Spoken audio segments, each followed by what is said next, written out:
Hello दोस्तों, नमस्कार। मैं डॉक्टर नलिन कुमार सूरी आपके साथ। चलिए आज एक और जानकारी शेयर करते हैं। ऐसे बहुत सारे क्वेश्चंस डॉक्टर से पूछे जा रहे हैं कि क्या ये कोरोना इन्फेक्शन जो हमें हो चुका है, क्या ये दोबारा हो सकता है या नहीं हो सकता, और अगर ये नहीं भी हो सकता तो कब तक हमारे शरीर में इसके प्रति इम्यूनिटी बनी रहेगी। चलिए शुरू करते हैं। देखिए, ये एक बहुत बड़ा क्वेश्चन है। इसका आंसर अभी साइंस के पास पूर्ण रूप से नहीं है, लेकिन जो मैंने भी इंटरनेट पे जाकर बहुत ज़्यादा सर्च किया और जो मैंने समझा वो मैं आपके साथ शेयर करता हूँ। देखिए, ऐसे वर्ल्ड में बहुत सारे साइंटिस्ट हैं जिनके पास ऐसे केसेस आए जिनको कोरोना का, ये कोविड 19 का इन्फेक्शन दोबारा हो गया, और उन्होंने पाया कि वो बिल्कुल ठीक हो गए थे। उनके जितने टेस्ट थे सब नॉर्मल आ गए थे, उनके शरीर में एंटीबॉडीज़ भी बन गई थी, लेकिन उसके कुछ समय के बाद उन्हें दोबारा री इन्फेक्शन हो गया। तो इसका आंसर एक बड़ा भारी क्वेश्चन बन गया।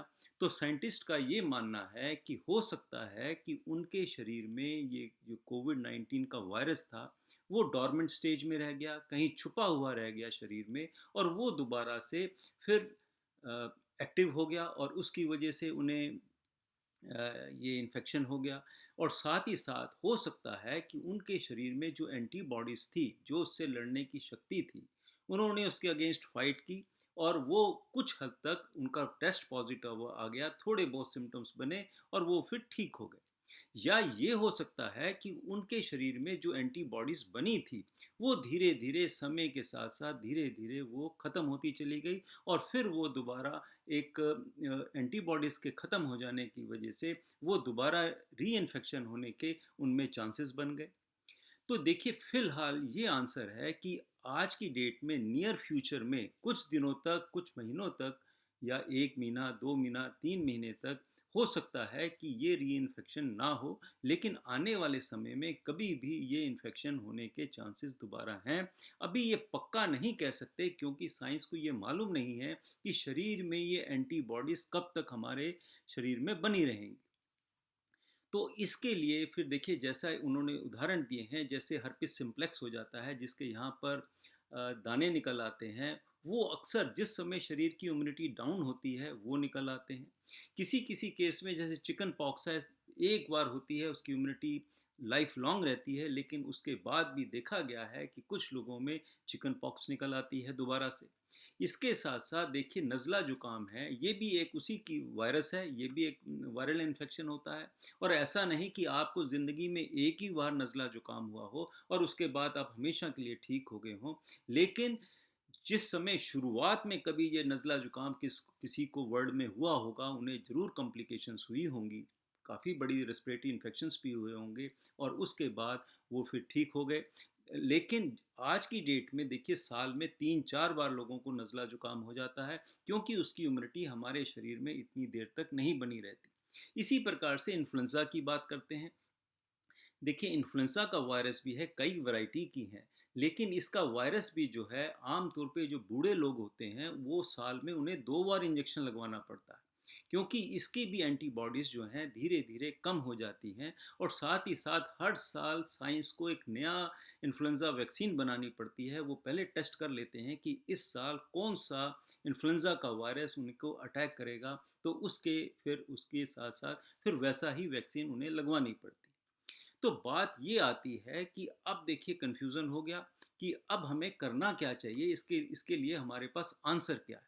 कुछ लोगों का तो ये कहना है कि हो सकता है कि इसी प्रकार का वायरस कोई और अटैक करता कर देता हो, और उसकी वजह से फिर उनको वही साइन सिम्टम आ जाते हैं जो कोविड 19 के सिम्टम्स होते हैं। तो अब देखिए, बड़ी मुश्किल हो गई कि इसके लिए हमें करना क्या चाहिए। ये आप ना मानिए कि आपको एक सर्टिफिकेट मिल गया कि आपको अब नियर फ्यूचर में कभी भी कोविड 19 का इन्फेक्शन नहीं होगा।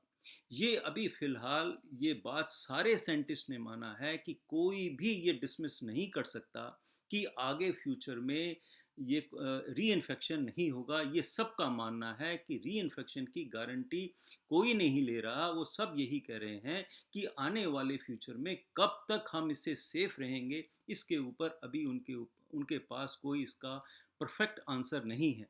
क्योंकि इसकी एंटीबॉडीज़ का जो ड्यूरेशन है, जो शरीर में बनती है, वो कब तक बनी रहेंगी, कब तक इसका असर रहेगा, क्या वो हमेशा इफ़ेक्टिव रहेंगी, अभी साइंस के पास इसका परफेक्ट आंसर नहीं है। तो अब देखिए बात है कि हमें करना क्या चाहिए, हम क्या करें? देखिए, आप घर के अंदर रहते हैं फिर कोई दिक्कत नहीं, आपको सारे परिवार में आप घुल मिल के रहिए, कोई परेशानी नहीं, आस पड़ोस में जहाँ भी आप जिन लोगों को इन्फेक्शन नहीं है उनके साथ मिल सकते हैं। लेकिन जब आप बड़े बाहर जाएंगे, लोगों से मिलेंगे, इधर उधर सारे काम करेंगे, तो फिर मेरी एक यही राय है कि आप अपना मास्क लगा के चलें, अपने हैंड सैनिटाइज़र करते रहें, फिजिकल डिस्टेंसिंग मेंटेन रखें, सोशल डिस्टेंसिंग मेंटेन रख के रखें, और जितनी भी प्रिकॉशंस आप ले सकते हैं वो सारी की सारी लीजिए। उसके आपको दो तीन फ़ायदे होंगे।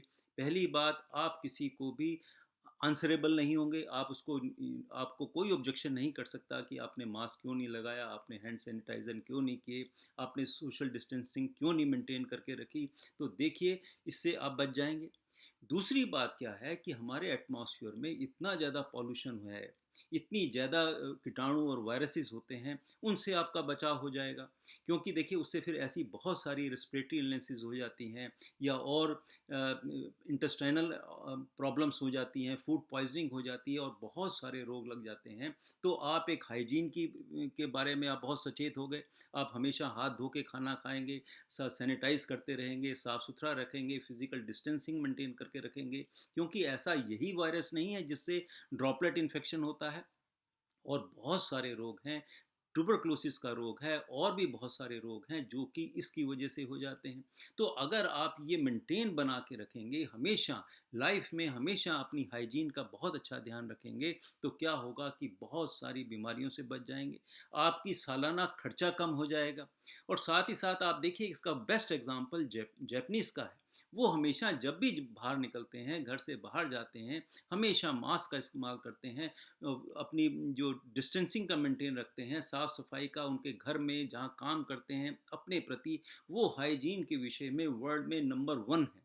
तो इसलिए अगर आप अपनी साफ़ सफाई का अपने आसपास गली के मोहल्ले में सब जगह अगर खूब अच्छी साफ़ सफाई रखेंगे, तो देखिए, आपकी पॉकेट का ये खर्चा जो इतना ज़्यादा होता है, गवर्नमेंट का भी बहुत खर्चा होता है, और पर्सनल खर्चा भी बहुत होता है, उससे भी बच जाएंगे।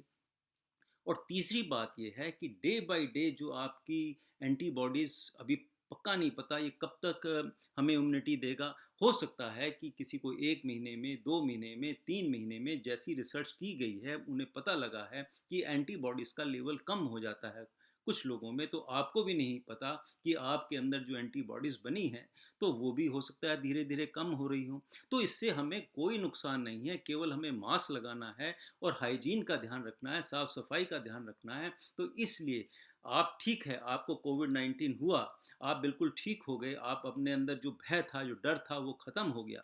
लेकिन आपको ये पैमाना, ये हाइजीन का पैमाना हमेशा बना के रखिए। इसी के साथ मैं आपसे अलविदा लेता हूँ, फिर मिलेंगे, किसी और वीडियो पे चर्चा करेंगे। तब तक के लिए नमस्कार।